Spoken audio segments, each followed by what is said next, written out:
What's up, Bulls fans? Welcome into the Bulls Report. My name is Patrick Siepman, and coming up on today's show, I wanted to go over two blockbuster trades that Bleacher Report actually put out surrounding the Chicago Bulls. They listed one trade that each team needs to make before the season starts, and they had two trade ideas for the Chicago Bulls. So could our tourists get active? We'll talk about that here in a second. But first off, guys, I was looking at some analytics across Chat Sports, and I saw our Celtics Today show got 371 likes on their last video. Can we please beat that? I actually sit right next to our Celtics Today host here in the Chat Sports studios. So, hey, a little competition here. If you guys want to help us blow that number out of the water, I put the goal on today's video at 400 likes, and I know my Bulls fans got our backs here at the Bulls Report. So hit that thumbs up icon, and let's talk some hoops. So the first trade idea that they put out there, was the Bulls trading Zach LaVine. Of course, you knew this was going to be the deal. And then it had the Bulls receiving Grant Williams, Cody Martin, Vasilij Micić, and then also a 2027 second-round pick. I'll give you guys my thoughts on this trade here in a second, but let's kick it to Bleacher Report and see what they had to say. They said, would the Bulls, who per Casey Johnson were once asking for all-star level talent, first-round picks, or both, come down this low? That's debatable. Still, one could argue that unloading LaVine without sacrificing an asset to do so might be a win itself, which I agree, given his injury history, giant contract, and lack of team success. Beyond getting out from the mountain of money LaVine is owed, Chicago would also find a pair of plug-and-play frontcourt role players in Williams and Martin, a crafty playmaker in Micić, and the more favorable 2027 second-round pick from both teams with uncertain futures. Now, my take around the Zach LaVine saga with the Chicago Bulls, because I've seen this idea floated out there countless times, that the Bulls should just keep LaVine on this roster, have him up his trade value, and then trade him at the trade deadline. I think this is incredibly risky. And now I'm in the camp that I think Chicago, they should try to deal him right now for whatever the cost may be. Of course, I am not in the camp that the Bulls should attach, their first-round pick. But what about the Portland Trailblazers pick that we have next season, which is lottery protected, probably won't convey? I would attach that onto a Zach LaVine trade just to move off his contract. But I do believe it is incredibly risky for the Bulls to roll into the season with Zach LaVine still on the roster. I just think it's time to move on at any means possible. But let's talk about Grant Williams here, as he is the main piece that the Bulls are getting in this trade. And Grant Williams has had an up-and-down stretch in his NBA career. He was great with the Boston Celtics for a number of years. Went to the Dallas Mavericks this offseason. Really couldn't find his, footing in that rotation. But then once he was traded to the Charlotte Hornets, he really got back on track. And he averaged 14 points a game in the last 30 games of the season, 5.1 rebounds, 3.2 assists, and was very efficient as well, making 50% of his field goals and shooting, again, 37.3% from downtown. You may be asking, why would the Bulls have a need for Grant Williams? Well, I think this would be a great pickup. One, we can talk about the on-court impact for the Bulls, and, I think just having another floor spacer, having a physical defender, a guy that's going to add a sense of swagger to this team, I think the Bulls need that. And also a guy like Grant Williams, you could move him at the deadline for possibly a first-round pick. Like, he is that type of role player where a contending team, once this season gets going, and let's just say they just need one more 3-and-D guy to get them over the top, I could see the Bulls then facilitating him with to another team once that trade deadline comes around. So I would be all in on acquiring Grant Williams. You can run him for the first couple of months of the season, maybe deal him at the deadline. You could possibly get another first-round pick for the forward. But the other two guys the Bulls are getting in this trade, Martin and Micić, big fans of both these guys. Obviously, Cody Martin, not the most efficient basketball player this past season, but he plays hard. He plays with 110% effort.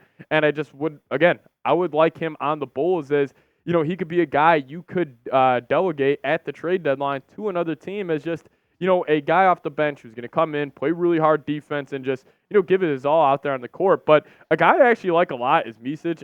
Was looking at a couple of his highlights from his days when he was playing overseas. This dude has a super smooth jump shot, even though he did only shoot 28% from downtown.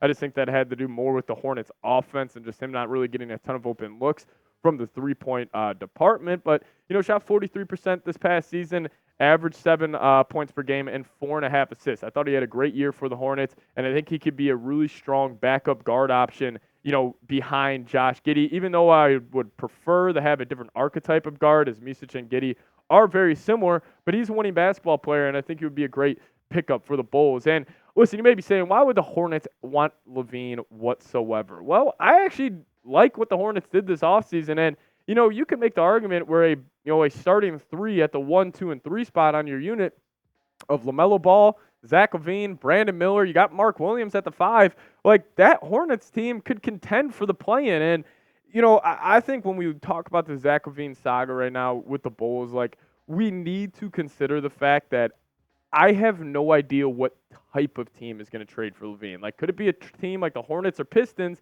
that maybe view LaVine as a team that could view him as a player that could get them back in the playoffs? Or maybe a team like the Lakers could view LaVine as a guy to get them over the top and get them back into contention. But if this is the trade that goes down, I would be thrilled about it. I think this would be a massive win for the Chicago Bulls. Again, like, all three of these players you are receiving, you could deal them in another trade, once the trade deadline, does come around, midway through next season. And plus, I don't hate the Bulls getting more draft capital that they could, potentially use to help move off a guy like Nikola Vucevic. But even if this is a deal and the Bulls have to attach the 2 second-round picks, that they got from the Kings, remove that second-round pick, I think I would do that as well. But you guys let me know. Maybe I'm putting too much stock into guys like Grant Williams, Cody Martin, and Micic, but would you accept this trade? Or if you're a Hornets fan, let me know your thoughts as well. Give me an A for accept or a D for decline down in the comments section.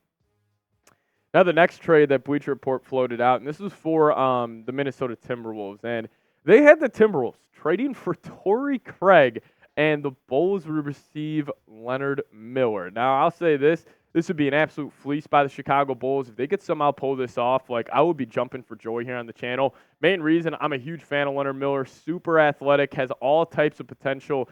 And yes, you got your concerns of his jump shot, of his handle ability, but he could be a really solid 4-man at that position in the NBA. If he could add on some more, physicality to his game, I think that's where he's going to really take that next step. Maybe he tries to shift into that Aaron Gordon archetype of player where I think he would be extremely valuable, but a great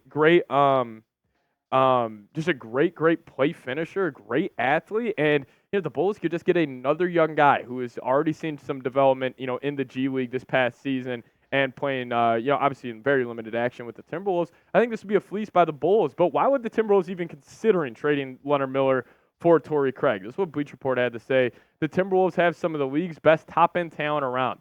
That talent cost a pretty penny, though, which has made this roster a bit top-heavy and created a situation in which this win-now team could be heavily reliant on unproven youth. If that strategy seems too risky for the decision-makers, they could deal some of that youth for a proven contributor like Craig. Miller's upside is admittedly enticing, but potential won't help next season Wolves chase the title. Craig's defensive versatility, experience, and perimeter shooting might, though. And listen, I understand the thought from Bleacher Report. Like, that makes a lot of sense. Like, where the Timberwolves are at right now with Ant, Cat, and Gobert, they, view their window as the next 2 to 3 seasons. So maybe they're looking at Tory Craig as just a player that's going to help them get better on the margins, have another wing 3-and-D guy next to Jaden McDaniels, next to Nickeil Alexander-Walker. You add Tory Craig in that bunch, you just have more ammunition to help this team take that next step. So I understand what Bleacher Report is saying, but the Timberwolves love Leonard Miller. I'm pretty tapped in, with the Minnesota side of things, as, I do cover the Vikings here as well at Chat Sports. So I see a lot of Timberwolves talk on my timeline, and they love this guy. I really doubt they're going to, want to move off him, especially for a guy like Tory Craig. Like, it's not like he's the most, elite 3-and-D talent we have in the league, but maybe they decide to just get more of a win-now piece instead of, banking on one of their young guys taking the next step. Also, we'll make this point about them drafting Dillingham. Like, are you going to have your bench be a bunch of 20, 19-year-olds when you're going in the Eastern Conference semifinals, Eastern Conference finals against a veteran team like Dallas, or also like a, even though the Oklahoma City Thunder aren't a veteran team at this point, but they got a lot of guys who have been there and done it in the league. So, listen, I think this would be a great move for the Bulls. Don't know if the Timberwolves would do it. But why Leonard Miller? Why am I so high on this guy? Because, I think his archetype is extremely valuable in the league right now. Those, like, big body, super, rim pressuring athletes, that's what Leonard Miller is. And if he could just be a guy the Bulls bury on the bench, add another young piece to this youth movement, I think he would be a great, great pickup for Chicago. Now, the question is, like, would he be able to develop with the Bulls, since you already have a ton of young talent. Like, you got Kobe, you got Ayo, you got Patrick Williams, obviously Josh Giddey, Jalen Smith. Like, you have a lot of these young guys, and I say so much here on the channel is like, what was the biggest reason why Ayo and Kobe White took those leaps? It was because Zach LaVine went out. And it wasn't because, yes, all their offseason work matters. All their reps that they do in the offseason, that contributes to winning as well. But, the biggest reason why I believe they took that step was because when LaVine got hurt, we saw Kobe White, his shots per game went up. He had the ball in his hands more often. And, with the Bulls, like, that's why I'm so adamant on them moving off Zach LaVine. That's why, like, even though DeMar was great for Chicago, I was happy they got rid of him because I'm hoping that opens up more shots for a guy like Patrick Williams. And even, like, newest acquired Chicago Bulls member, Jalen Smith. I want to see him running 30, 35 minutes a game at that center position, so even more reason to move off Vooch. I just think we are 2 moves away from me really getting excited for this Bulls basketball team. It is trading Nikola Vucevic and is trading Zach LaVine. You do it by any means. You're not going to win a lot of games next season, but what would be the worst possible outcome for the Bulls this upcoming year? You keep LaVine on the roster, you keep Nikola Vucevic, and let's just say they go 500 before next year's NBA trade deadline and they decide we're going to try to compete for the playoffs, and then you try to compete, you lose your first-round pick, that conveys to the San Antonio Spurs. That would be a disaster for the Bulls because you would still be in NBA purgatory. I love what the Bulls have done this offseason, but you still just need a couple more moves to, really finalize this rebuild and this youth movement. But I do want to say thank you guys so much for watching today's show. But if you guys watch this entire thing, type real one down in the comments section, and I'll show you guys some extra love because, I do really appreciate, everybody who sticks around and watches, these entire videos. We all got opinions in the NBA. We all, we all love to chop it up. That's why I love talking NBA even more than NFL because it's more barbershop. Everybody's got a take. Nobody's, definitively right. Nobody's, for sure wrong. So if you guys could give me a real one if you made it all the way to the end. And also make sure you guys are subscribed because if we get any more updates around your favorite basketball team, we'll have a video for you guys ASAP. But thank you guys so much for supporting the show. Closing in on 9,000 subscribers, which is just, absolutely incredible. So we'll see you guys next time. As always, go Bulls.